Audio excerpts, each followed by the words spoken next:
اللہ تعالیٰ نے قرآن مجید میں بھی یہ بات مثالیں دے کے سمجھائی، احادیث میں بھی اللہ تعالیٰ نے نبی کریم صلی اللہ علیہ وسلم نے مثالوں کے ساتھ یہ بات سمجھائی۔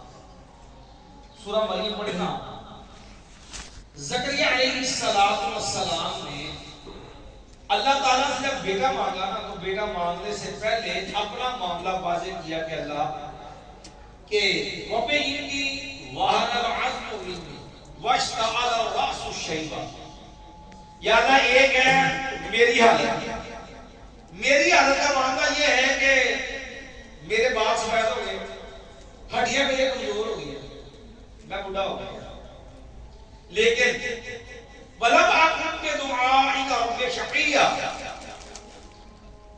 بات تو رب کی رحمت کی ہے نا، اللہ تیری بارگاہ سے مانگ کر کے میں ناکام نہیں ہوں۔ دنیا کی نظر میں تو ممکن ہے وہ کہہ دے کہ اس عمر سے بچے نہیں ہوتے، کہ یہ عمر اب بچوں کی نہیں ہے، کہ آج تک بچے ہوتی نہیں ہے، لیکن فرمایا ولم اکن بدعائک رب شقیا، یا اللہ اگرچہ میرے بال سفید، میرا جسم کمزور، پر تیری رحمت و جنت بھرپور ہے۔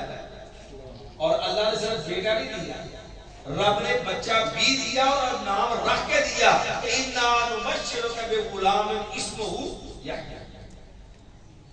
سیدہ ام سلمہ رضی اللہ عنہ، ام المؤمنین رضی اللہ عنہ، بیوہ خامد ابو سلمہ رضی اللہ تعالی عنہ، اور یہ اللہ کی رحمت ہوتی ہے کہ میاں بیوی میں اللہ نے محبت قربت پیدا کرتے، کمال کی محبت ہے۔ ماں پہ فرماتے ہیں مسلمان تو مسلمان، کون ابو سلمہ کا جیسا ہو سکتا ہے؟ بیوہ رسول اللہ صلی اللہ علیہ وسلم سیدہ ام سلمہ رضی اللہ عنہ کے پاس گئے تو کہا ام سلمہ رضی اللہ عنہ تو نہ یہ دعا کر، اللہم اجرنی فی مصیبتی واخلف لی خیرا منہا، اللہ جو صدمہ تکلیف مجھے پہنچ، اللہ اس میں میرے اجر سے مجھے محروم نہ کرنا، مجھے اجر عطا کر دینا، اللہ ابو سلمہ جو ہے اس سے بہتر مجھے عطا کر۔ اور احادیث کے ساتھ ماں ام سلمہ کہتی میں نے سوچا میں دعا پڑھنے کا فائدہ کیا؟ اس کی وجہ کہ ابو سلمہ تو ابو سلمہ تھے، ابو سلمہ سے اعلیٰ کون ہو سکتا؟ دعا کا پڑھنا ابو سلمہ سے بہتر ہو سکتا، یعنی کتنا کمال اخلاق انداز ابو سلمہ کا رضی اللہ عنہ اپنی بیوی ام سلمہ سے کہ ماں ام سلمہ کہہ رہے ابو سلمہ تجھے کچھ، پھر کہنے لگی میں نے سوچا نبی کریم صلی اللہ علیہ وسلم نے مجھے پیغام دیا کہ مجھے دعا پڑھے، آپ ذرا بات کو سمجھیں۔ امام ام سلمہ کی نظر میں یہ ممکن ہی نہیں ہے کہ ابو سلمہ سے اچھا خامد ہو سکتا ہے، ظاہری امید بنی ہے، سوچ یہ ہے ابو سلمہ اگر ابو سلمہ تھا ابو سلمہ سے اچھا کون ہو سکتا ہے؟ ممکن ہی نہیں۔